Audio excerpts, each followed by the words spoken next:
I was sitting here with Paul. Do you remember Paul? He was the literature professor that came. Yes.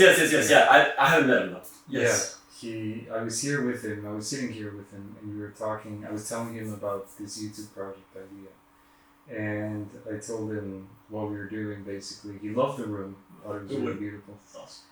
And I told him, the topic for the first video is what is beauty. He immediately said, "Oh." And a few days later, I was preparing I was going to start to prepare the topic. Looking at a blank piece of paper, I thought, "Oh," in the same way. That's tough. That's tough. It's a big topic. Where do I begin? I mean, I think it's so cliche to think about the philosophers. Think about Aristotle, Plato. What did St. Thomas Aquinas say about beauty? And I think it's like overdone how everyone. The three, what does he call it? Put us on the spot right away. Why don't you? Yeah, the three aspects that make something beautiful. The three conditions. Yeah, the three conditions. The three conditions for beauty. Yeah, integritas, something. Wholeness, proportionality, which is harmony, and clarity. I don't know the Latin words. I could have maybe come up with them, but I'm not, because I don't know. I have them written down. Yeah, I have them written down. And I thought, maybe if I write them down, and I write them down again, maybe I'll be able to spew them off. Which really shows how new this topic is to us, because people, you hear them enough, and you'll talk about them enough that they'll just now be in part of your vocabulary. But when you're studying for a test or something, you don't necessarily have the ability to just pull them out. But I do have an understanding more of that sort of topic. Yeah. Anyways, so we're not Father. Who was the priest? Yeah, Father Pine. Yeah, oh my gosh. Gregory O'Brien. Yeah. That man is incredible. But you're right about that's the stereotypical place to start, because they're the great thinkers of the past, and we're able to steal and borrow from them as a good starting point. But I don't know that that's necessarily a bad thing, because where else are we going to start? Yeah, and that's what our question is, fundamentally a philosophical question. Yeah. And so you look at philosophers. It's a question that will make most people roll their eyes, I feel like.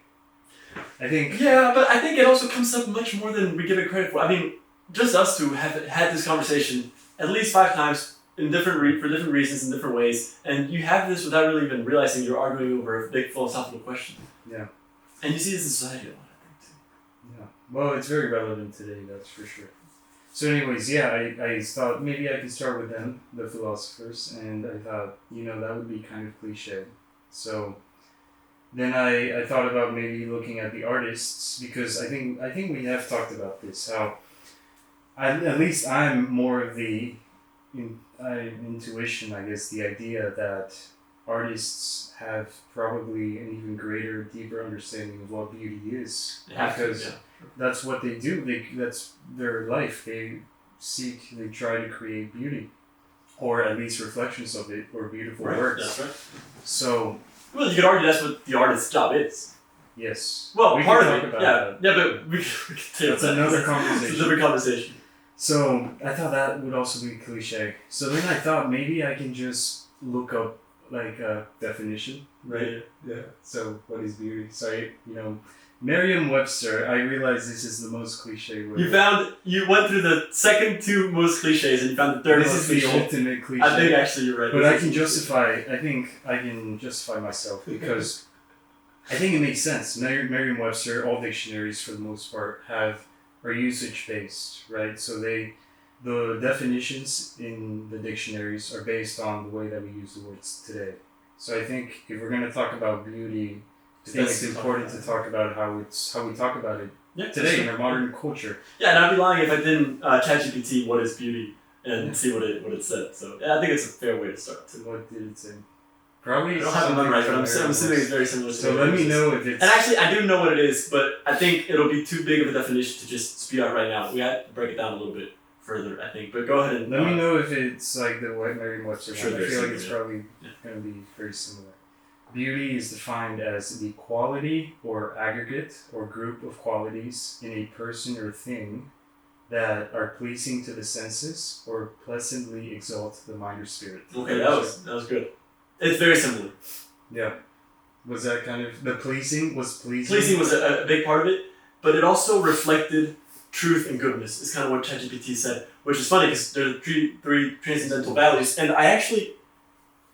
it said that, and it kind of made me think about, and maybe I'm wrong in this. This is just a thought that I had that maybe, it followed in two of them, and then it kind of broke down on the third one, I think. I think you could know what each of these three values is by looking at what they reflect in the others. So beauty is that which reflects truth and goodness. Mm. Truth is that which reflects beauty and goodness. Mm-hmm. And goodness is that which reflects truth and beauty. Yeah. But you could probably argue that because some truths can be ugly, but they're good. And then maybe some things that are good, oh no, something that's good needs to be true. It needs to be... I think you're getting at the point of the transcendentals is that they're reflective of being itself. So everything has all three of the transcendentals. I was onto something. Yeah, well, I think the thing that I was trying to see if it did make sense is that whether they define each other. Like, they are interwoven.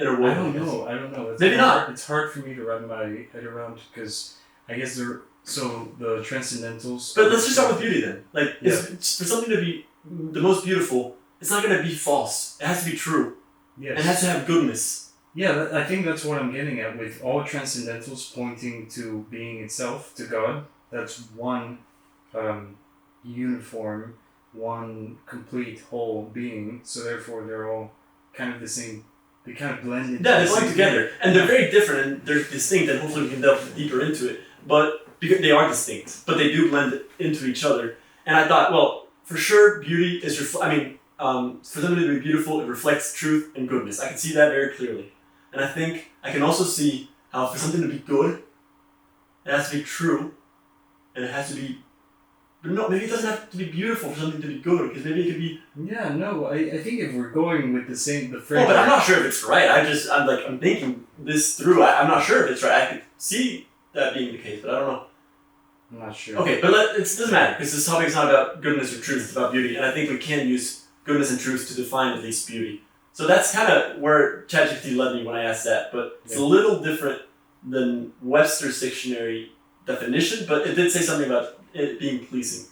Yeah, that was there were two things that I just was kind of confused by with the wording of it, because the first word is the quality. So beauty is defined as a quality. And of course we just talked about beauty being a transcendental property of being. So it just doesn't make sense to me, because if you think about when you see something beautiful, or when you see beauty in something, for example, I don't know, you see a beautiful flower, you say that flower is beautiful. You don't say, or maybe a quality of the flower, that petal of the flower is beautiful. You don't say the petal is beauty itself. So I think to define beauty as a quality or aggregate of qualities has to be incorrect. Hold on. Explain how again, because I feel like it is a quality of it. Like the petal... But is it beauty itself? Because we just... No. Oh, is that what you're saying? That's what I'm saying. Oh, it's not in most cases. It's beautiful, cases. But it's not beauty. It's kind of nitpicky. No, but... To like semantics. Sure. But it is important, and we'll see why... So I altered it. I think it makes more sense to say beauty is encountered when a quality or aggregate of qualities pleasurably exalt the senses. No. Are pleasing through the senses or pleasurably exalt the mind or spirit. And that was the second part that I changed, the to the senses to through. Because to say that the senses experience pleasure does not make sense either. Okay, hold on. I think that's where the whole argument about whether beauty is objective or subjective comes in. Because it can be objective, and I'm sure we can argue this for a little bit, but it's subjectively experienced. Yeah, but what does that have to do with... Through your senses. No, I am agreeing. But no, I'm agreeing with you. It's through your senses. Yes, but the definition says to, so I was just kind of being nitpicky again. I was saying, okay, your senses don't actually are the... No, that's exactly... No, but it's not just nitpicky. It's actually a big... It's not beautiful because it's pleasing to your senses. Even if it's not pleasing to your senses, it can still be beautiful because it's objective. It's not subjective. Now, you'll experience it through your senses, but it's not beautiful because it's pleasing to your senses. Something can be beautiful objectively and it not be pleasing to your senses. Because your senses could be wrong and it's not perceiving beauty accurately. that's it can still be that's beautiful. getting to the objective part of the definition. This definition puts beauty as something that's very subjective. Because anytime... The Webster one. Yeah. Yeah, I think, clearly. I think most. Anytime a definition talks about pleasant or pleasing, you talk about what is pleasure. I wrote down the definition of pleasure. It's something like a feeling that is either satisfaction, contentment, or happiness, joy, something like that. That defines, it's a feeling. So you're saying that most of these definitions have beauty as a subjective experience, or as something to be subjectively experienced. Yes, but I have talked about, or I have seen that beauty is subjective, but it's also objective. So I've seen it be called I think your change in definition actually makes perfect sense, because beauty is subjective. Something is or is not beautiful, and we can perceive it subjectively. We can perceive something that's objectively beautiful incorrectly and say that that's ugly. And that's actually, we can get into how one comes to train their senses in that, in doing it right or wrong. But I think beauty, we can make this argument. Maybe I'm wrong and we could talk about it, but I believe like beauty is subjective. We can experience it. Beauty is objective. Objectively. But you can experience it subjectively. Like it is experienced to each person differently. That's a good way. So I think that's why they define beauty in that subjective way. Now, it probably gets to the fact that people tend to want to stray away from the objective truth of beauty and goodness of beauty. We're using the transcendentals to define it. But it still is, which is why I think your changing definition in that way was actually make good sense. Well, you can't really say that beauty is subjective if you're defining it to begin with. Anytime you define anything, you're saying that something is not other things. So by definition, it's objective. There's a grounded truth behind about it. what beauty is. And it's Otherwise, you couldn't define it. So clearly, there's objectivity, but the whole feeling and pleasure having to do with personal interpretations, personal feelings, is confusing to me. So I kind of don't mind the confusion. Okay. Why not? Because I remember we were at the library and not the library. We were at this bookstore. I don't know what's yeah. And we at the used bookstore, and I kept looking at Keats, John Keats, the poet. And I don't know why I felt like that whole time we were there. I saw 2 different books by him, and I ended up buying one that I thought was his, and it ended up being Keats. I just kind of very last minute. I saw that. I got it confused with another one I had seen. So, but anyways, I looked up Keats because I just been curious about his poetry. I'd heard a lot about him. He's a romantic poet. He was a romantic poet.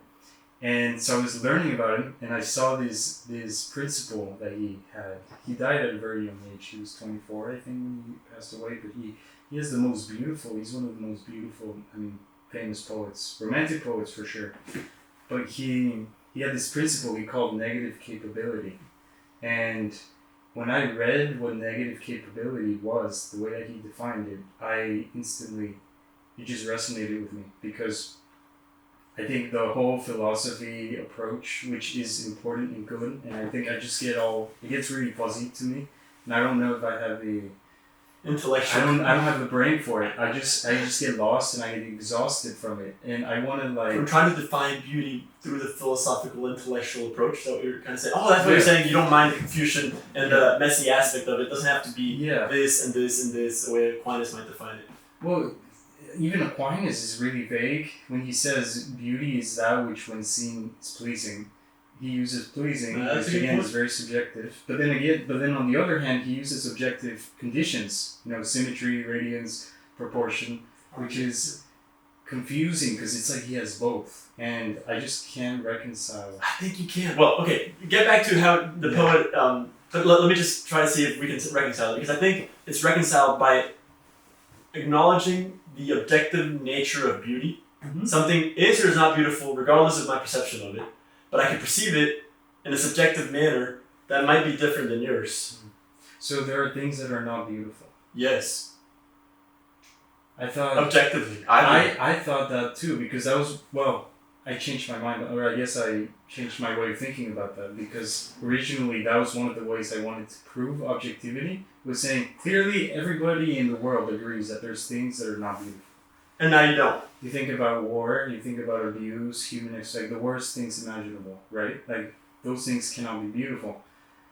But when I think about beauty being a transcendental, one of the three transcendentals, everything has to have even a very small, tiny Yes, degree of you're beauty. exactly right. Oh, okay. Can I don't mean to interject too much here because I want you to finish what you're on. But this is exactly this leads very very neatly into.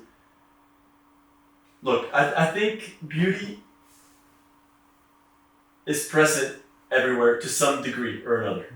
In as so far as God is present, in a little bit everywhere, in some places more than others. You could say. I mean, God is everywhere, but I can further myself away from God, so I'm more distant from Him. It's not because He's not there, but because I'm not allowing that. Yes. So. Oh man. Okay. This is gonna. I think beauty being objective kind of begs the question of there is something that's beautiful and something that's not, which then begs the question there is kind of a spectrum of beauty, right? Does beauty being objective necessarily require something to be beautiful as opposed to something not? What do you mean? Explain. Can everything have beauty, but at the same time beauty be objective? I don't know. Let's try to figure this out. But I think if you have something if you have beauty as objective, that means that something is most beautiful. It begs the question that there's a spectrum of beauty. Yeah. You could be more beautiful or less beautiful. Things could be more beautiful and less beautiful. Now we might not be able to accurately perceive that because we're fallen creatures and we're not God. But it begs like the point that there is something objectively the most beautiful. Now what that is, we would, intuitively we want to just say God, but without really understanding why. Now you could use God to define beauty, and you can use beauty to define God. Using those three Aquinas' three ways. That which is his first thing is integritas, I think. Mm-hmm. Perfect, whole. What is most whole? What's perfect? Lacking nothing. You could use that to define. God it fits pretty well into that integritas. Then there's harmony or proportion. I don't know the Latin word. In relation, in unity, order out of chaos. God the Father, like the Son, the Holy Spirit in relationship harmoniously fits pretty accurately into God. And I'm sure I could do a much better job at explaining how and why God would be most harmonious. Doesn't jump out at first, you have to dig a little deeper, but in defining what harmony is and what harmony does, I think you could pretty accurately say that God is that which is most in harmony. In fact, by His nature. Perfect. Exactly. Yeah. So much so that we don't understand it. Exactly. Yes, perfect. You just got me out of the hole. I don't understand. Mm-hmm. And then clarity. By His nature, He radiates, shines forth, lets Himself known. I wasn't saying you don't. No, I know, but I know. The mystery of the Trinity. Of course. Yeah. And the last one is radiance, which God is radiant. He desires to be known. He reveals Himself, i.e. Jesus, through Jesus. So you could see how all three point to God being the most beautiful. The reason I bring all this up is because you said beauty can be everywhere. Well, yes, beauty is everywhere. Beauty is everywhere, but God is everywhere. Exactly. But I think the point that I'm trying to make is that if God is not, it's not only that He's just most beautiful. He is beauty. That is His essence. Mm-hmm. So, and everything is a part of God. He is He is being. He's yes. beauty. But you can also then what's on the other side of the spectrum? Is that which is that which is separated from God. Mm-hmm. That which is most separated, that which is furthest, sin, for example. Mm-hmm. But can God still be present? Is God everywhere? Then is beauty everywhere. Does that kind of make sense? Yeah, I don't know. I know that there's no such thing as evil and what's ugly, what's distorted doesn't have any matter, right? Only God has clay to work with. You've heard the analogy, right? Yes. So whenever something lacks beauty, it lacks God. It has a privation of God, but that doesn't mean that God is not there entirely. I think. Yeah, God can still be present. Itself, God, yeah. Yeah. Well, then that fits with your thing about beauty is everywhere by its nature because God is everywhere. It's part of being. Yeah. Okay, so continue. I made that connection when you said that. When you first said that, I was like, I'm not sure there's everything is beauty, or there's beauty in everything, but there is, because God is everything. Just like there's goodness and truth in everything. Okay. So I don't know where I was going with that. I guess I was talking about Keats, but why was I talking about the transcendental aspect of beauty being a transcendental? Because you were unsatisfied with philosophers' answer to the simplicity of what beauty is, and you were comfortable in the in the mystery. In the mystery. That's what Keats. That was negative capability, and he was very advanced, or that's what is written about him. Is that his whole philosophy on his the way he thought about it was very advanced for his age. He was our age. He was 24, and he developed this idea of negative capability with his insistence that there are certain things, and beauty being one of them, where mystery, so I think he defined negative capability as the ability to sit with uncertainty or mystery without irritably reaching after logic or facts. And I think he definitely viewed beauty this way. It was like the main motif in his poetry. All of his poetry was inspired, or most of his poetry, I would say, was inspired by beauty. I mean, his most famous poem, the Ode to a Nightingale, have you heard about it? No. Is all about the beauty of the singing of this bird, the nightingale, and how inevitably it comes to an end at the end. So he wrote a lot about the fleeting nature of beauty, which I thought was interesting.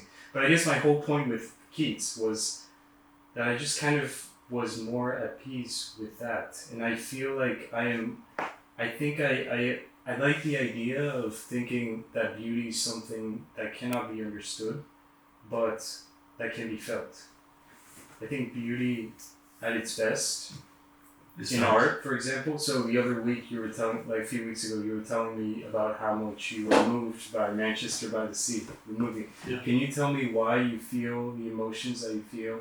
Well, I think that's... Can you explain? Yeah, no, you can't, but I think it gets to what you're saying as to what beauty is. Like, beauty is that which inspires great feelings. And the more beautiful something is, the more you might be able to feel something.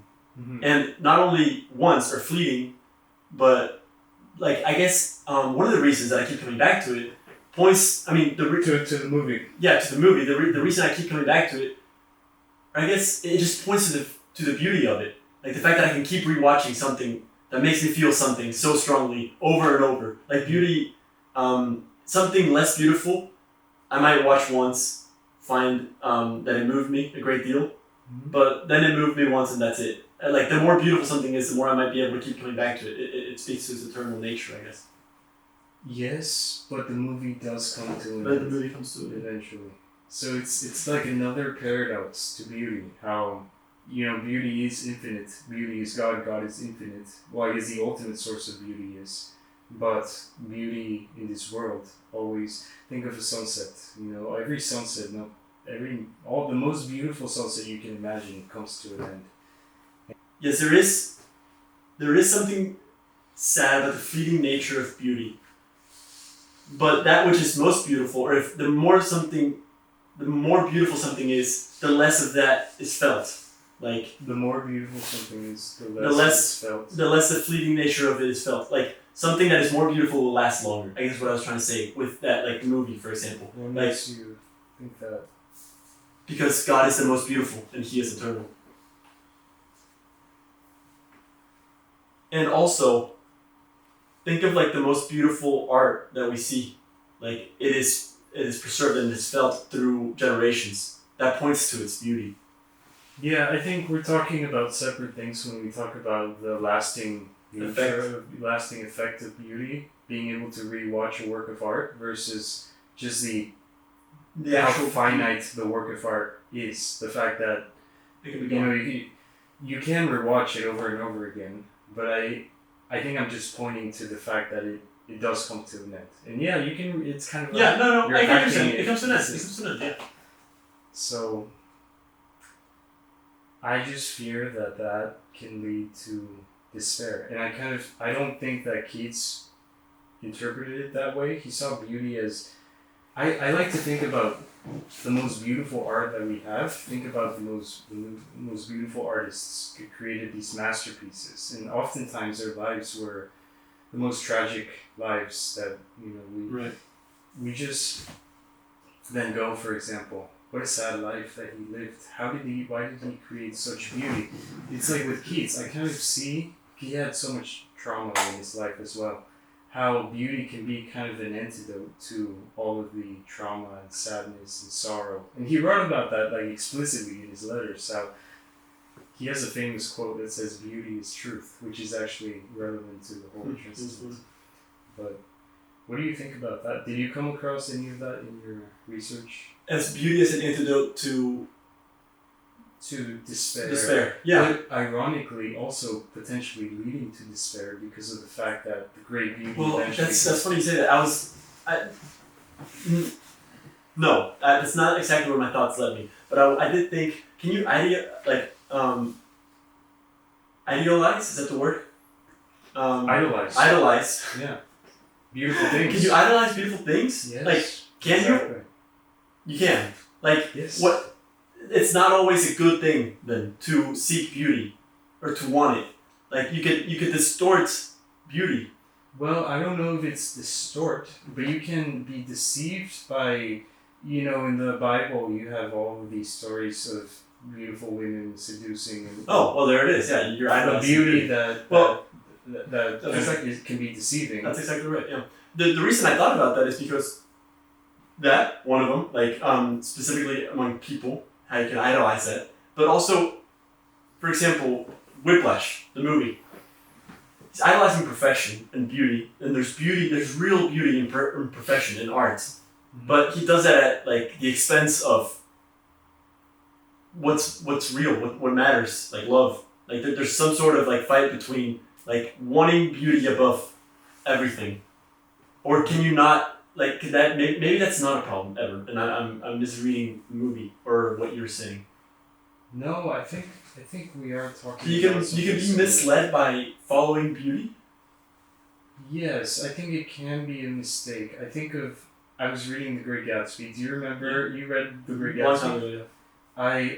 I saw the theme of it all throughout. It's almost like the whole book is kind of one of the central themes is this careful of idolizing beauty. Fleeting nature of beauty, because that's what Gatsby was grasping for. You remember the image of him grasping at the green light. Yeah. This dream that he had of this beautiful life with Daisy, and Daisy, her name is the name of a flower, a symbol for beauty, what she represents to him. But could that just be a distorted view on beauty? And if we were like truly seeking beauty, then it wouldn't be like a bad thing. Like I can think of like if you have a very simplistic, very vain view of beauty, and like you look at women that way, like yeah, you'll be disappointed. Beauty is fleeting in us, in the world, but there's also a deeper inner beauty that you can grasp to, like a virtue and love, and that if you follow that, you can follow that knowing that you're not going to be led astray. Like I feel like there needs to be a distinction because maybe not. Maybe if we follow beauty, like we have to, I guess, in spite of what, or maybe beauty as in only as far as it leads us to God. Like where's the distinction? I guess between when you can and can't follow beauty. I have thoughts on this, but I want to get back to Gatsby, but also when you said the kind of like a higher form of beauty is being like beauty of.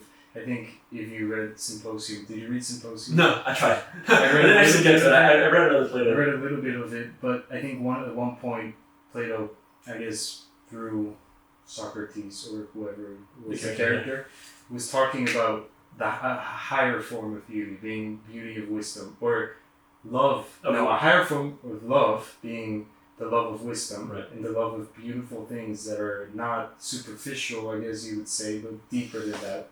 Well, that's a big worry, I think, for all of us, knowing, especially for women that are really beautiful. Like, and if like, I guess one of their worries would be like, am I just sought after for like the very surface level beauty that is fleeting with age and time? Yeah. And I feel like if men are just seeking that in and of itself as that level of beauty, yeah, they'll be disappointed too, and the woman will be left hurt as well. But if what is being sought by the man is real beauty, inner beauty, and out, like, of course, there's nothing wrong with being outwardly beautiful, but I'm not sure that it's good for us to correct, to just lump the whole thing of seeking beauty might lead you astray. Because maybe seeking real beauty in all of its ways might not. Like maybe that is a good... That's exactly, yeah. No, I'm getting to Okay, well good. I hadn't actually I'm thinking this through in the moment, so I'm glad you've already thought about this. No, I'm building it up. Okay, excellent. Should have trusted you. Yeah, no, but the whole knowledge thing though is interesting that you brought that up because I was reading on Shaftesbury. I've told you about Shaftesbury. Yeah, but I don't know anything about He it. was a philosopher. He had this. He lived in the late 16th, early 17th centuries when he wrote about beauty. So beauty was talked a lot about during the time of St. Thomas Aquinas, during more like medieval times. But later on, it wasn't as much in the conversation. Shaftesbury brought it back. So he started talking about beauty again. And there was What year was it again? 1600s, is that what you said? like 1800s, early 1800s. Okay. And he talked about, there was a lot. He talked again about proportion, symmetry, concord, unity. You talk about this with some sort of disdain as if it... No, it's not disdain. Unity No, of not design. disdain. That was not it's the not word. disdain. It's just kind of, it's the same. I'm just trying to make a point. No, it's I the think- same things yes, as yeah. Aristotle. Yeah, and very- Aquinas would talk about. Unity. No, I guess I just didn't go further than that. I don't mean to say you were just dismissing that as it's not important. Of course it's important. But I guess that's as far as like my thoughts on beauty, like that's all I based it on. So to hear more from like the feelings that beauty might evoke is good because you're like I haven't actually delved deeper into it. So continue. Okay. So, but yeah, no, he had this philosophical approach, which is fine. Not my cup of tea. But I like the idea of like not understanding, but he tried to understand it, and he actually went even further than Aquinas, Okay. and he talked about different kinds of beauty. So he talked about simple beauties and then complex beauties. And simple beauties he kind of referred to. So I was reading this book, it's called The Philosophy of Beauty, and it's by Michael Gill. He wrote about Shaftesbury's philosophy of beauty. So this is his interpretation of it. Right. But he wrote about simple beauties are like love at first sight. Right. Yeah. So whenever you see something and your senses perceive it and you think that's beautiful, you don't really process it. Sure. And he said complicated beauties, complex beauties are more, you have to kind of struggle with it and try to understand it. And it may take some labor and rigor to understand. So some examples he used were like mathematical principles. Okay. Right? Someone that's very familiar with mathematical principles can see how all of the harmony of it and the beauty behind the laws of nature. So the way that Shaftesbury talked about this, he almost made it seem like the complex ones were higher.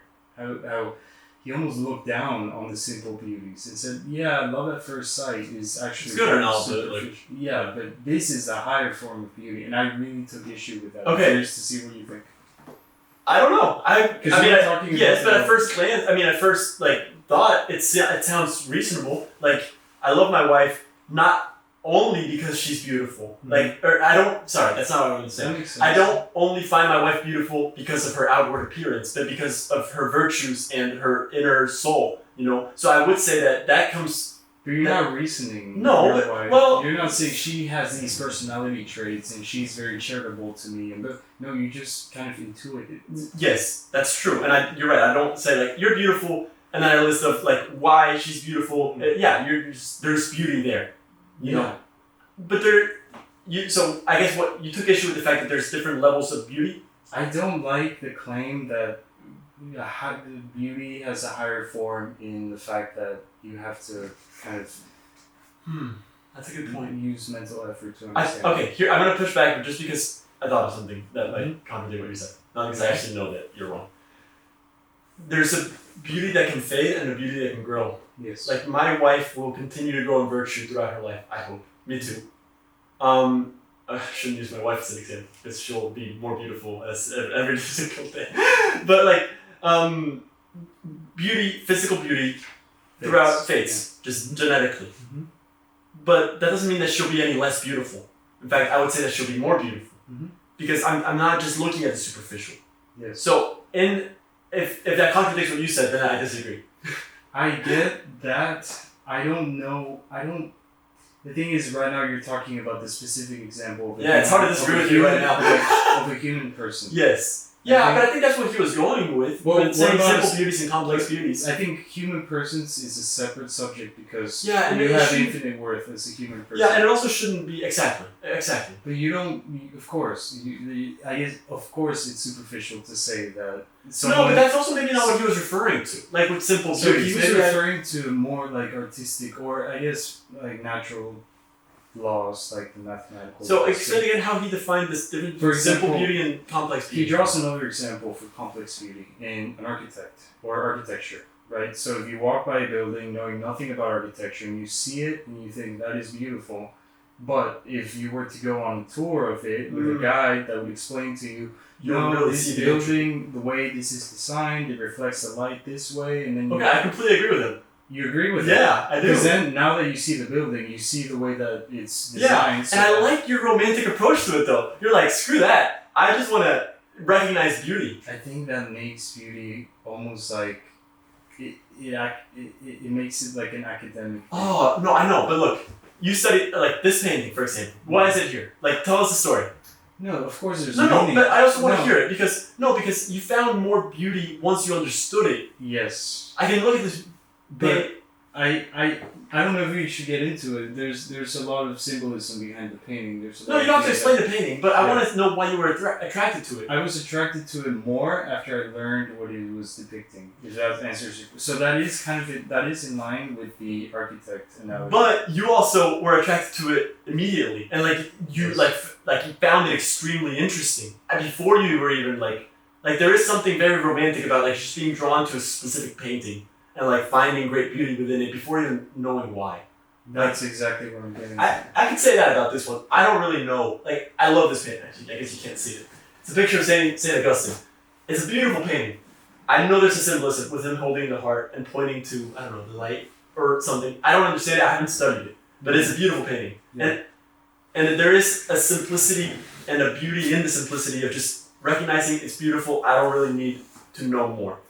I think to me the idea of something striking you without you being able to understand why it is making you feel the way it's just more romantic. Is more it almost feels more powerful. It is. With the other one, you can understand why. Oh, actually, you're kind of convincing me. Like, if something is more beautiful, it'll be able to just convince you of its beauty without actually trying to convince you. It arrests you. Alright. Okay, I guess I see what you're saying. That's true. You open up yourself to it. You don't try to understand or reason why you think okay, well then my analogy with the person, like the simplistic nature of like, the simple nature of like physical attractiveness versus inner beauty, that's not what this is saying. This is very different. Yeah, because I think the same thing I'm talking about applies to the person. Because of it does. That's why that you don't explain Catherine's great you're right. qualities. Yeah, you can just recognize its beauty. So I just misread what you were trying to say. Just intuitive. Yes, I agree with that as well. Yeah.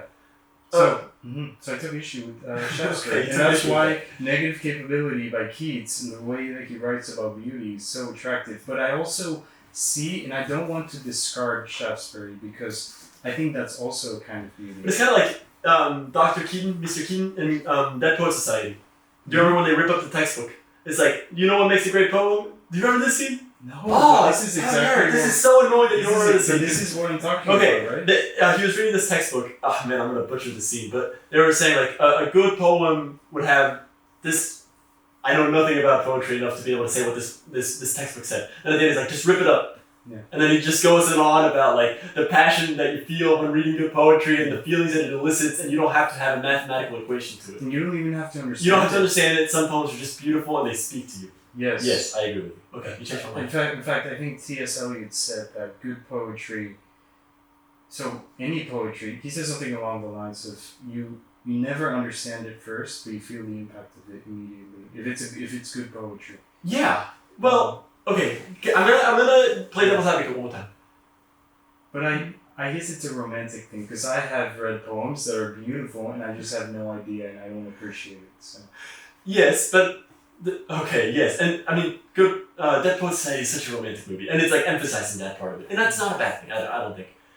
There is also something to if I read what's a great book, like a great Well, books are different though because they're meant to be analyzed more than poems, for example, or sometimes movies. Like Interstellar, the first time I watched it, didn't really understand it.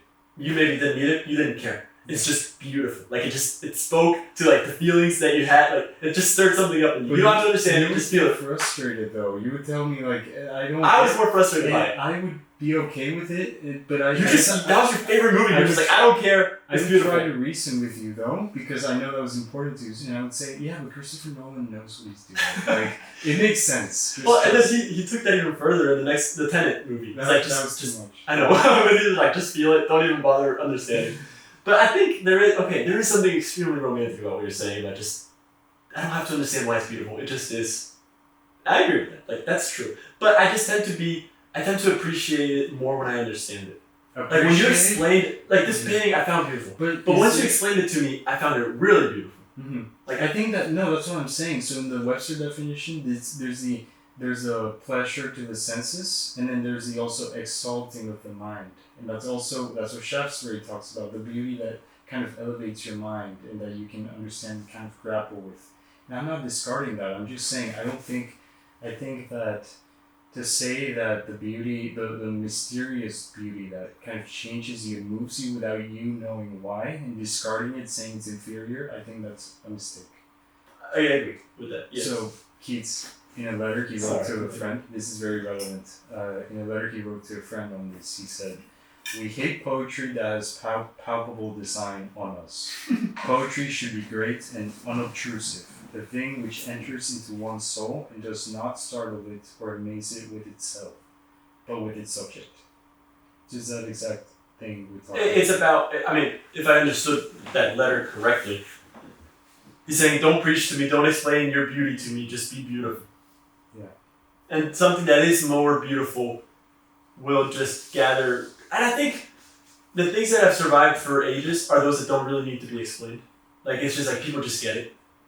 And like they found something beautiful, and like I'm talking art for example. Like I think most people don't have the time to analyze, and it's not only that. It speaks to like it's just intrinsic beauty within it. Like it's objective beauty. Like you can disagree, it's still beautiful, and it's you don't have to understand it. It's beautiful, and it just lives. Why is the sunset beautiful? Yeah, it just. When you try to explain it, kind of ruin it. It just it's like it's explaining a joke. Still. Yeah, that's a good point. So when you talked about not understanding movies, it reminded me of Ground Control. Do you remember Ground Control? Yeah, I remember Ground Control. Yes, for those people watching that have no context, there was this movie we went to this high school film festival, and we saw this movie called Ground Control. Short film. It was a short film. 10 minutes or so. At a screening, and made by students, like a high school student. We didn't know who the main winner of the festival was, right? At the time that we saw it. At the time that we saw it. But when I saw that movie, I told you that's my favorite movie. And I could not tell you what it was about. I didn't really understand. I mean, it's not like it was like that hard to understand. I just didn't really get it. I didn't either, though. I know, but you were really frustrated with I was. Yeah. And I still am. But I think you're right. I don't have to. Like, it was a beautiful movie. Like, I felt things. I just didn't really allow myself. Like, it was like... I still don't get it. I watch it, like, every year. This is such a compliment for this high school student. They're not high school. It moved me. It inspired me so much. And I have no idea what it means. And I wrote down, though. I kind of want to read it. Read it. But it's so funny because what was the movie that won the whole festival? Was it not that one? It was that one. Yeah. I know, it's funny. Okay, alright. We had no idea. It doesn't really make that much sense, but it gives you the feelings. I don't know how else to say it. Well, I guess beauty is that which makes you, what's the definition? Which pleases? Which pleases through the senses or pleasurably exalt the mind or spirit. Well, then you're right. It just I felt my spirit was exalted. It felt like that was, whoa, that's a gift. And that's, I think, in the Catholic view, it's almost like a grace. Okay, actually, maybe I'm broken in saying, like, that I don't, like, maybe there is something to, like, you can teach yourself to appreciate beauty, and you can distance yourself from being able to appreciate it. And, like, I know that, like, people, okay, I'll go back to it. I think, I don't know. Yeah. I could say that I think that people are knowing less and less what beauty is and are unable to recognize beauty. So I think it's something that can be trained. Mm-hmm. Like, I know what you're saying, that you can just recognize it. It's intrinsic to us. But I think society can distance itself from being able to more easily just recognize beauty. Yeah, certain beauties. Yes, but like people can see. I don't know. I was just in Rome last summer, and then I guess a year ago we went for my honeymoon. Like people will travel all over the world to see the most beautiful cities and the most beautiful art pieces. They don't understand why. They want to see it. Like and that has been there for ages and ages, and will continue to be so. I don't know where I was going with that. What was I saying? Why did I say Rome? You were saying that sometimes people can. Oh yes. They might not understand why, and they might like. I mean, architecture will go through ebbs and flows just like fashion, and we might be designing really ugly buildings right now. But beauty will come back because beauty, like people will be attracted still to beauty and to beautiful buildings. But I still think people right now might look at an ugly building and think it's beautiful. Like they're just trained incorrectly. Like they can just perceive it wrong. And I think it's beautiful to have the perception that you have. It's like I would just recognize beauty, and something that's beautiful would just speak to me. But some people, it might not be like that forever. Like some people might just not be trained is not the right word, but like sensitized. Yeah. Is that the word? I think you're right, and I think I'm right, and I think negative capability. We're both right. I think negative capability. Okay, what the heck is negative? I didn't fully understand negative capability. I think there's so many contradictions in this conversation, and we attribute them to beauty is a mystery. Oh, that's such a cop-out answer. It is such a cop-out. It bothers me, and I know it doesn't even bother you. It doesn't. I don't care. I love it. It's like ground control. But so, here, I found it. I found the quotation. So, do you remember what the movie was about? I don't know. It was about aliens. Yeah, that's right. I think it was inspired by Arrival, but it was about these aliens that are never. Did you watch Arrival? Yeah. Okay, that one I didn't understand, but I loved it. It was very beautiful. Yes, it's yeah, that's true. All right, but Arrival's a masterpiece. This is all right. I don't. Sorry, no disagree. Ground Control. This is a masterpiece, but look it up on YouTube. Ground Control. So, and so it was about these aliens that came, and there was this girl, love interest for this protagonist, and the aliens never appeared. And then at the very end, spoiler alert, he actually comes into contact with one of the aliens. Then it turns out that the alien is his love interest. I know it doesn't make any sense. Continue. It turns into her. And then whenever he touches the alien, I know it sounds so weird. Continue. It sounds so weird right now, but whenever he touches the alien, he gets all of these images of beauty and just our world. Cue the montage. Yeah, with beautiful music. Oh, you were all in your feels. All the feelings are being felt. And then he describes what is the most confusing part of it, because no one knows what the heck he's talking about. He says, and she is here, and she is then. She is always. And she is always. I knew it!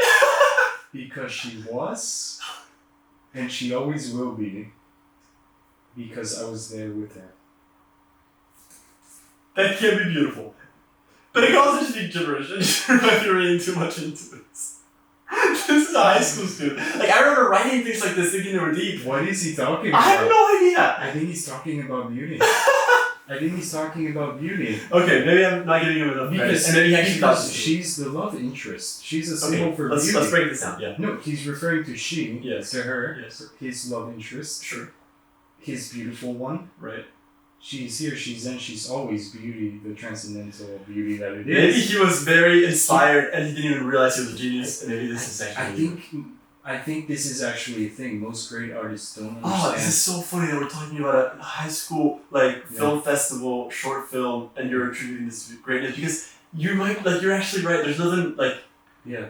Okay, but that also speaks to the subjectivity of beauty, because I just didn't feel it. Well, yeah, I guess beauty can arrest a feeling in you, but I think that's the whole subjectivity of it. For some people it does. Like, maybe if I watched Manchester by the Sea... Oh, if you don't feel that, I'm gonna seriously struggle with that. It wouldn't be my thing, and that's okay. That's why there's so much different art. Yes. And, yeah. But you might also just not be right. You might also not... I think what I was saying with people not being attuned to recognize real beauty is that something can be beautiful, and you might just not recognize it. I agree. But and if you don't recognize the beauty images, there are universal beauties that everybody will agree on. No, and if they don't, it's because they're not attuned to recognize beauty. No, they're just, and I can say, and I will say this, they're farther from God. They are not in tune to recognize beauty. No, I know. I said what I said. Look, listen. if to be closer to beauty is being closer to God, and if you're not recognizing beauty, like what did I say? It's a spectrum, sure. Like beauty, there's something most beautiful. That's God. That means there's something least beautiful. That is which is furthest from God. That makes sense. So if you're seeing something which is the most beautiful, which is God, which is what we said, like there are things that are objectively the most beautiful of God, and you don't recognize the beauty, you are far from God. See, I reasoned my way out of that one. No. It makes before you even have I understand it intrinsically. It's just kind of a delicate thing to think about. Everyone that's not subjective opinion on art. Yeah, I agree, but like art can be beautiful. Hold on, they can't experience, like people that aren't religious can't experience beauty the same way that religious people do based on that logic. But I think that's incorrect because I think people can be close to God without being religious. Yeah. Exactly. No, in fact, that is one of the pointers to God's existence. And we're not going to get into arguing for God's existence right here, but using beauty is a real powerful way. I mean, Bishop Aaron talks a lot about how you can disciple and what's the word? You can be kind of evangelize. Evangelize through beauty. That is a real source of power and proof towards God. But outside of that, I was just pointing to the fact that if something is objectively beautiful, there are such things that are objectively beautiful. We can agree on that. And people might experience that in a subjective manner that are closer to the reality and very attuned to its beauty, or they can be further away from it. Maybe it's not because they're further away from God. Like, that was a stretch, perhaps. But, like, they could be wrong, is kind of what I'm saying. They could experience this incorrectly. And if they... Train is not the right word. I'm not finding the word. But if they were better attuned to... Like, you can be... okay, fine, train. You can train yourself to recognize beauty. That's what art criticism is. So whenever I look at these, I am not big on music. You are big on music. I'm surprised you're not, actually, because it's so much about feeling. Yeah. Like, you just feel it. Yeah, no, I love music. Can sometimes really hit me. And I guess I. Speaking of Mentions by the Sea, that intro track. Beauty. Music is beautiful. Dare I say? Sorry. Okay, I interrupted you. Yeah. Oh, man. What I'm saying is, I think I lost my train of thought. I'm so sorry. No, you didn't. We can find it. You were saying, I spoke about the objectivity of beauty and then how people could be further away from it. Yeah, I have several thoughts I'm trying to sort through. But I guess one of them was the universal nature of beauty and the fact that you're very adamant about there are people that have incorrect and there's never going to be full agreement, I guess is what you're saying, on beautiful things. Did you say that? Yes? There will never be an agreement on what is beautiful, but that doesn't mean there is not there will never be a thing that's 100% everyone agrees that's a beautiful thing, is what you're saying. Yeah, because we're fallen creatures and we are not attuned to recognize real beauty. I don't know. Like, I would venture to say that there's never been a culture in human history. No, there's never been a culture that is said that is. You're right. Sunset is not beautiful. Oh, I did not think you were going that way.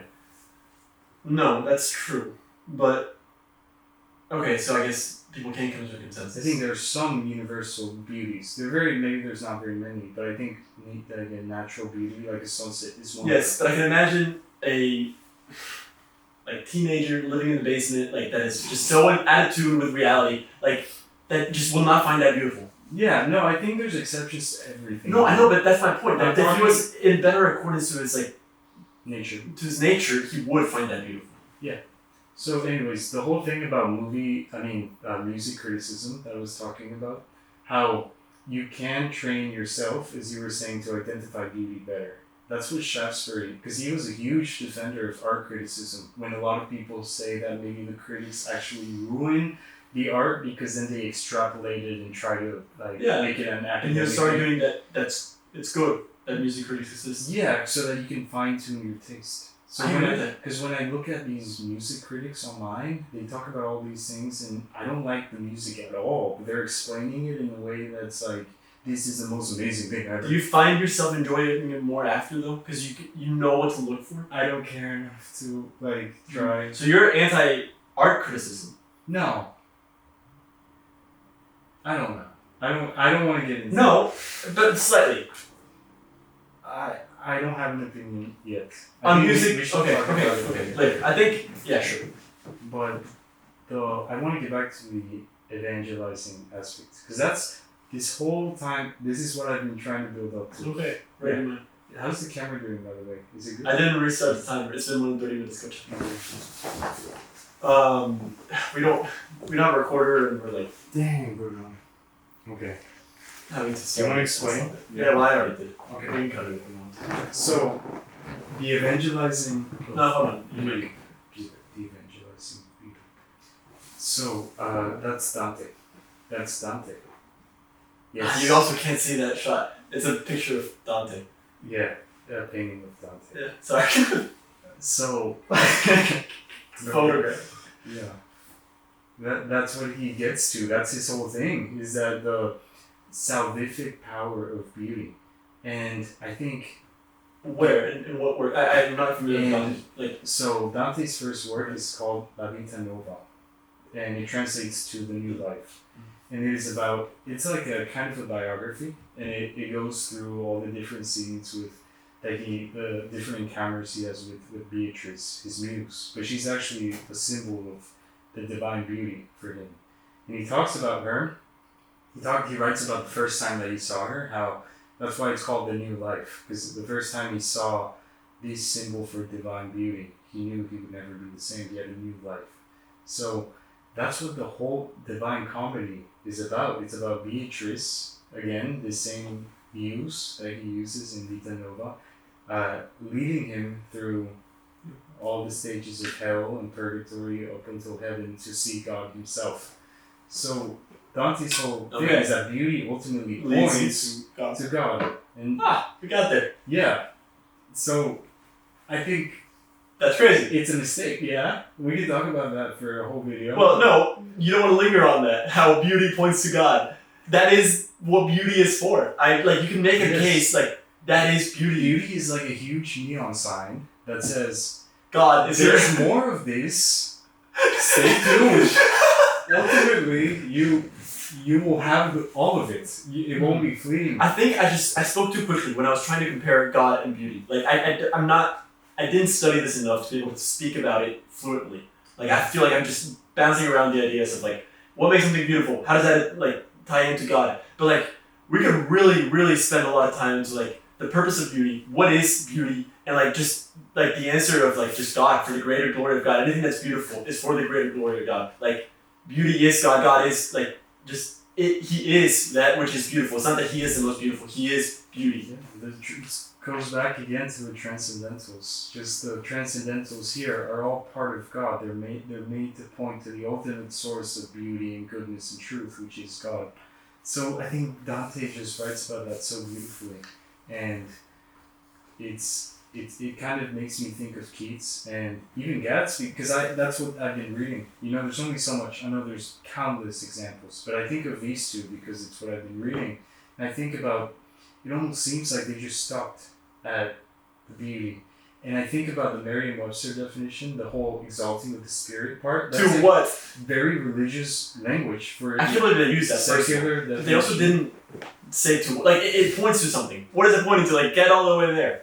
The exalting of the spirit, I almost get an image of what's the most beautiful thing you've encountered? Do you feel, what is? I would say my wife, but I also would say like the moon or like nature or like being like you would. That's such a stereotypical answer. Yeah. But like But why that's the mystery of it, that you don't understand. I have no idea why the moon is beautiful. But I would understand more why I would find my wife beautiful or humans beautiful, and I would say that out of all of God's creations, humans are that which is most beautiful because we are made in the image and likeness of God. That which is most beautiful. So you could like clearly delineate that that's why humans are that which is like the most beautiful creatures. There's some other people. The ultimate most beautiful human is Christ himself. God himself. God. So. But why did you ask me what was? Because whenever you see that beauty, you almost feel like, I don't want to get like weird or spiritual about it, but the whole like exalting of this is Merriam-Webster's words, okay? They're not mine. The exalting of the spirit. It almost feels like you're outside of yourself for that moment. Yeah, you get a glimpse of heaven.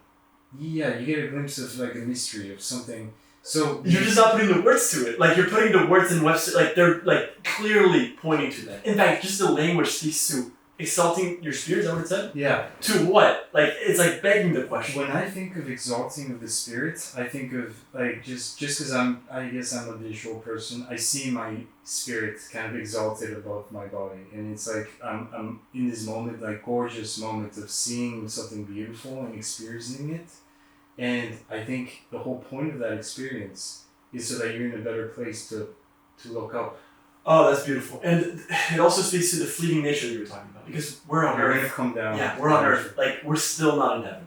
Yeah. Like, every pleasure and beauty that we'll see, it is fleeting. Like, we're not God and we're not with God. So every like experience of beauty might reflect that. It might exalt our spirit, but we're not in heaven. Like, it gets us a glimpse of it and it'll flee and we'll still be left satisfied. But you get a better view of it in Yeah. that moment. And you can train yourself. That's why I was like, you can like, as you grow closer to God, you're growing closer to beauty. Like, you're more able to recognize beauty and all of its aspects. I hadn't thought about it. I kind of thought about it more as just train. Like, that's what you said about the architect system. Moments of grace where you're able to see a beautiful painting kind of in a different way. Because that's a whole conversation as well, us being so desensitized to beauty, having so much beauty around us that we don't really feel or experience it in the way that I think.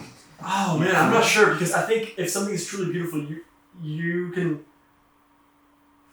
look at it every day and still appreciate it. Like, the more beautiful something is, the less you'll be desensitized to it.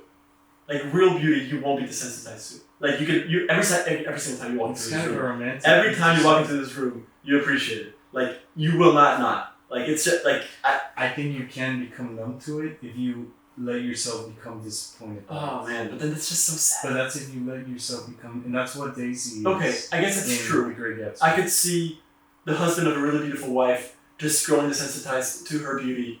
Mm-hmm. Like, and I'm not just talking like outward beauty, but like, yeah, you're right. It can become you can become numb to it, not because it's not beautiful enough, but just because we're fallen creatures. Yeah, that's kind of what. I go back to Gatsby, but it's one of the main themes of Gatsby is the theme of disillusionment.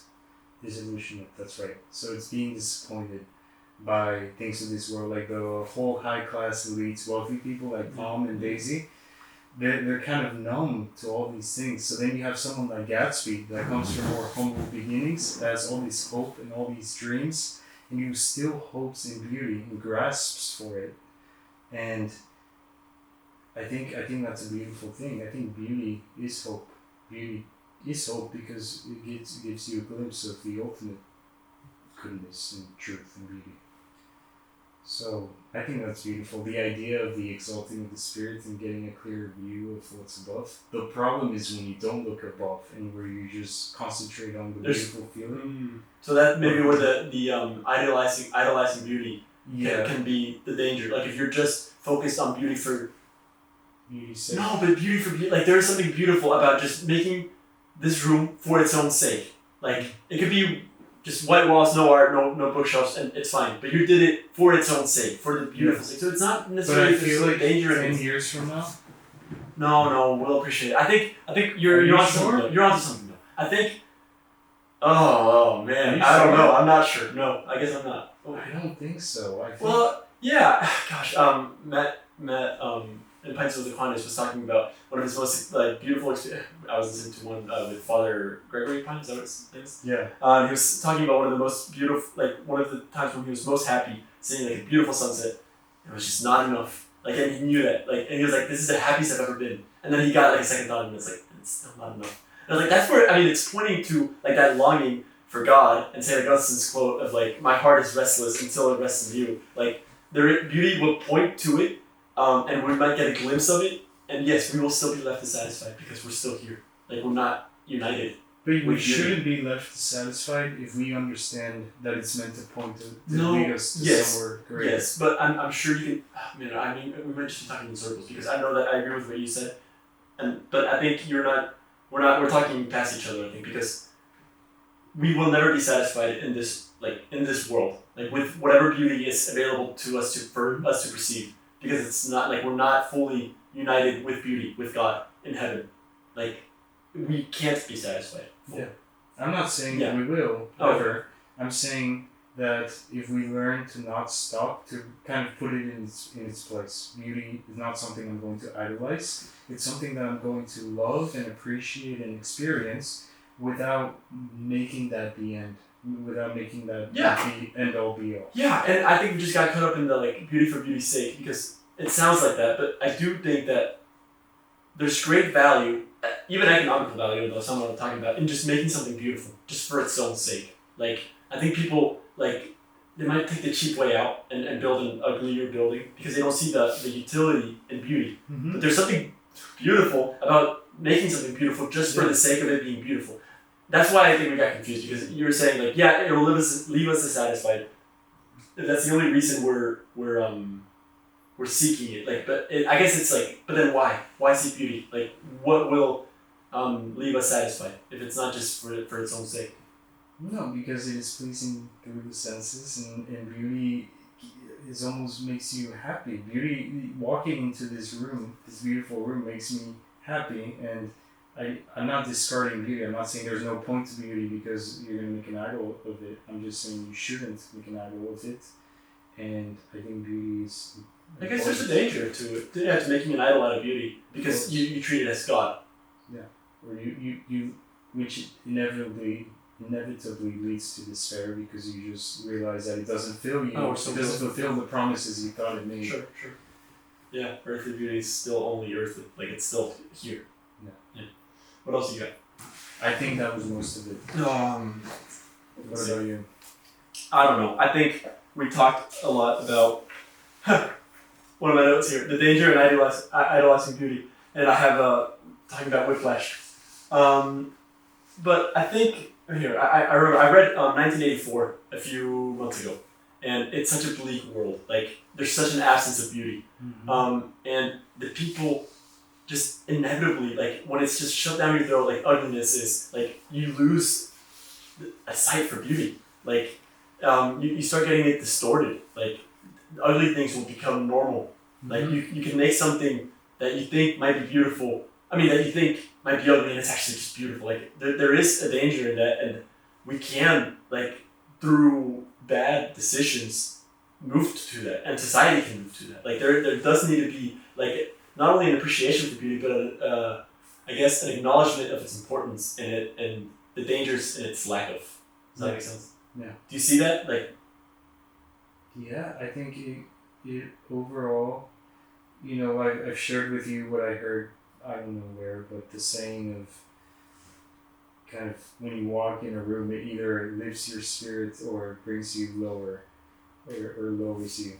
Because if that has an impact on the individual person, think of a whole society.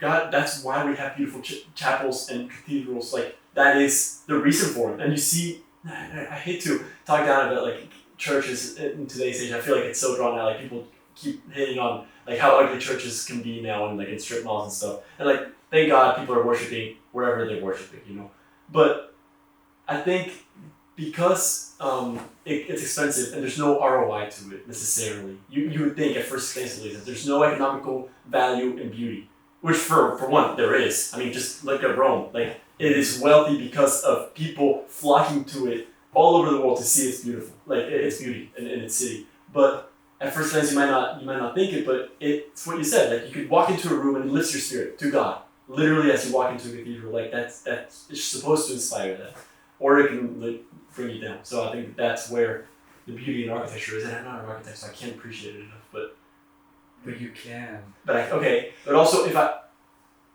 if I knew it more about it, though, I would appreciate it more. We're going back to this other topic. Yeah, but for centuries, people have been going to beautiful churches without knowing why. Like, this is beautiful. I don't understand why it's beautiful, but it's beautiful. I like that. Yeah, I like that one. Negative capability.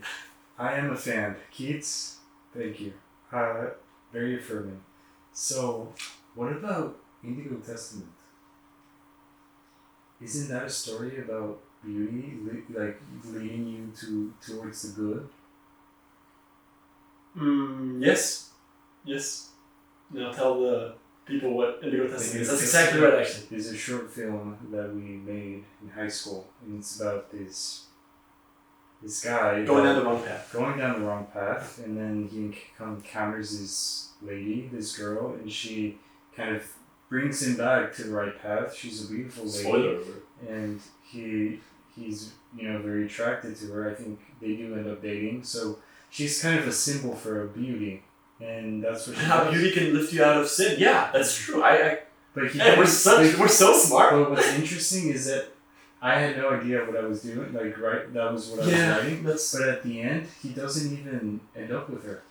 Do you remember? I do remember that. That's a good point. And which is great, because he doesn't idolize the beauty. He doesn't end there. He goes beyond. He lets the beauty catapult him. Yeah. And he's like, I don't need this, or this isn't the ultimate end of this whole thing, which I thought was really profound, and I had no idea. I didn't think it through.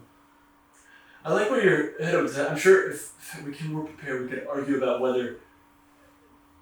I don't think beauty is something to be discarded in search of something better, though. Like, beauty is one of the things that, like, it's like one of the, like, the end ones. Yeah. Because... Yeah, no, I'm just saying stopping at the beauty. Yeah. He didn't stop there. Right. It led him to goodness and truth. Yes. When he chose the right path, he decided So maybe beauty does, it is defined by beauty, like, by truth and goodness is defined by truth and beauty. Maybe like, you were right. Maybe I'm right all I don't know. Well, here... Okay, but yeah, maybe something truth doesn't reflect goodness and beauty, because maybe truth can be ugly. Okay, can something ugly be beautiful? No. Wait, can something ugly be beautiful? Yeah, I know they're opposite. No, I know. But I was watching Little Miss Sunshine. You haven't seen that. I told you about it, but it's about this.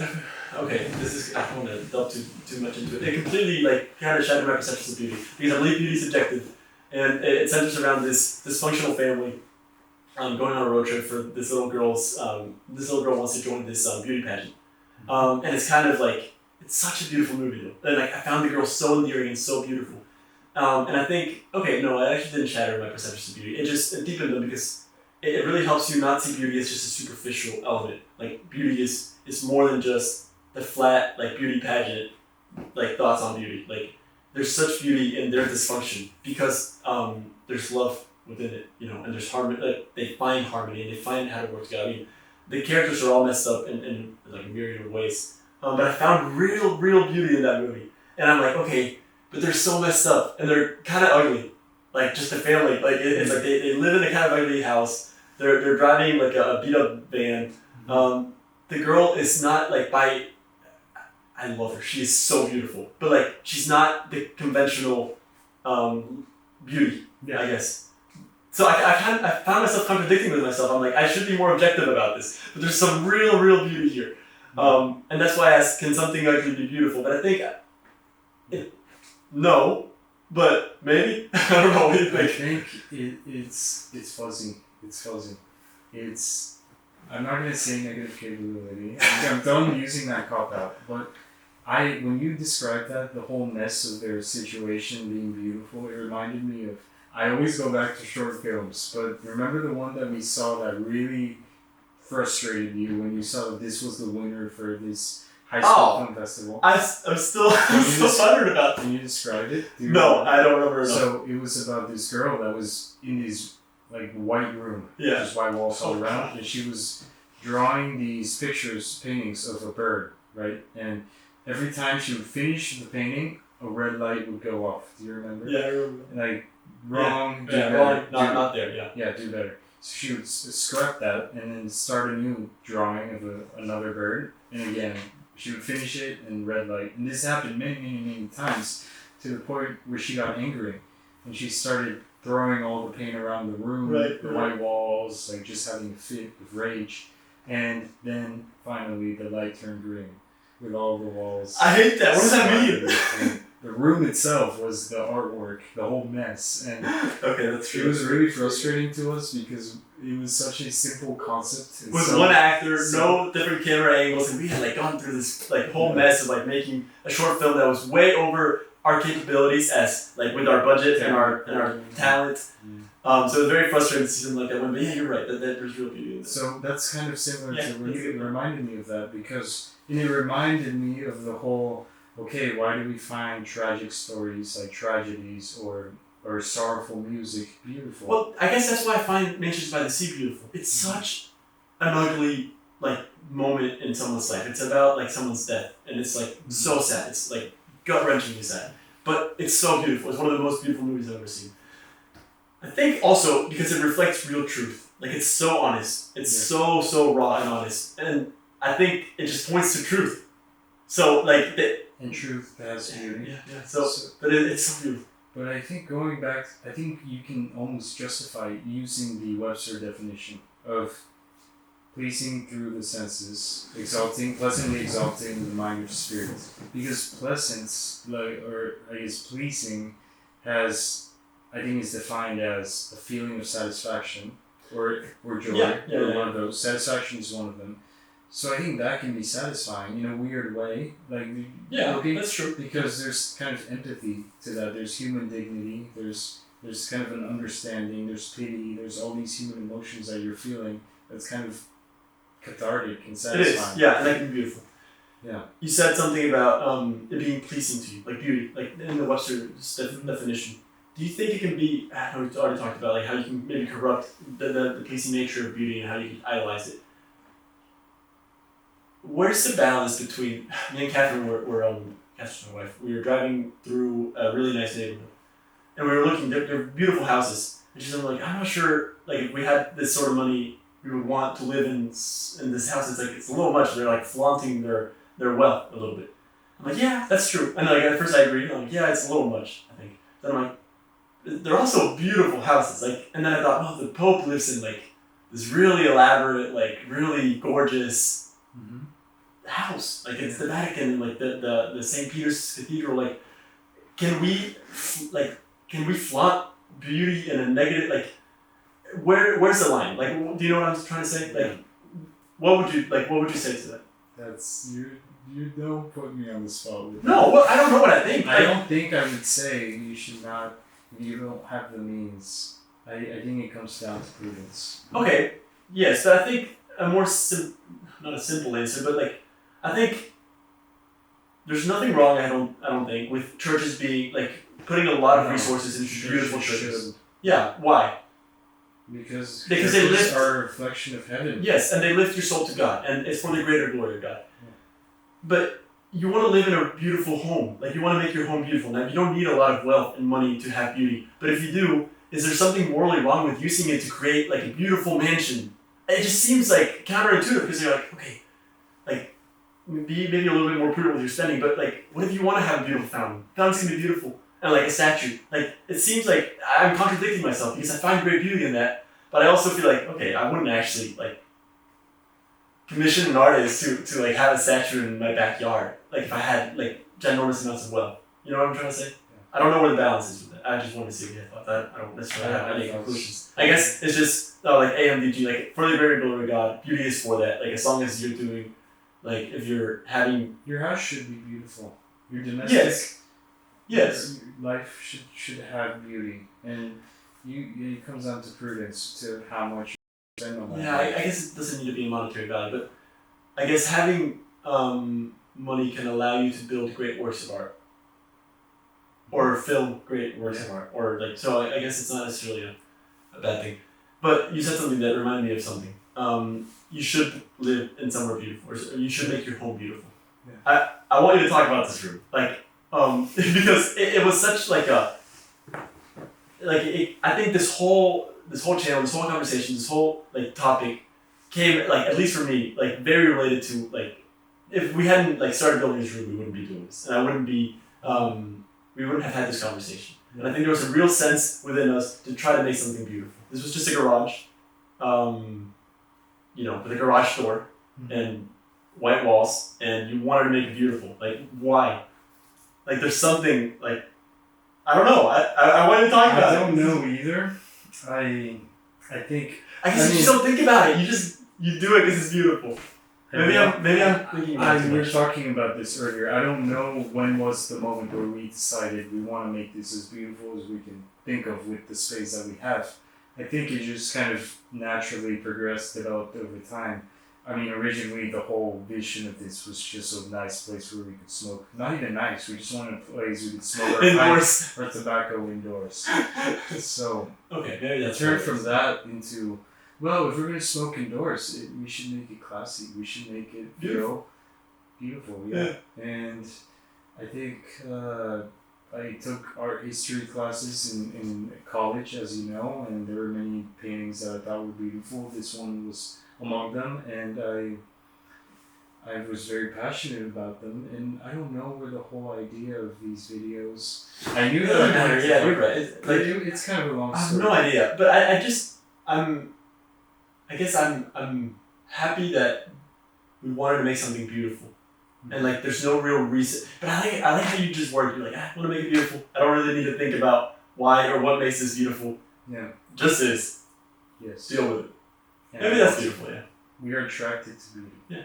Yeah. I guess I don't need to analyze it further than that. Like about like why this is beautiful and why it's important to have it. Like, but we are interested. That's why we have that's why we're having this conversation. Like, what is beauty and why is it important?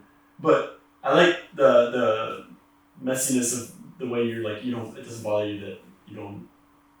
No, I think that makes it richer and deeper, and there's a mystery. Maybe I'm just, it can so easily be called a cop out to say it's the mystery of it, but to me it is. I love this room, and you walk into this room. Every time you walk into this room, your soul. You today, you were shocked when I turned those lights and the bookcases on. Your face was just utter joy. I hadn't seen you that happy. Check this out. Okay, now you're showing. I know. Look at that. So that's awesome. I love it. It just elevates your spirit every time. There's a benefit. I got nothing else. Yeah, I think we're good. I think we didn't really think of a way to cut it. Well, if you're still watching, thanks. I guess that was a lot. I don't even know. We'll get better at this. I'm curious to see it. But yeah, me too. All right, I guess we just cut it when now. Okay.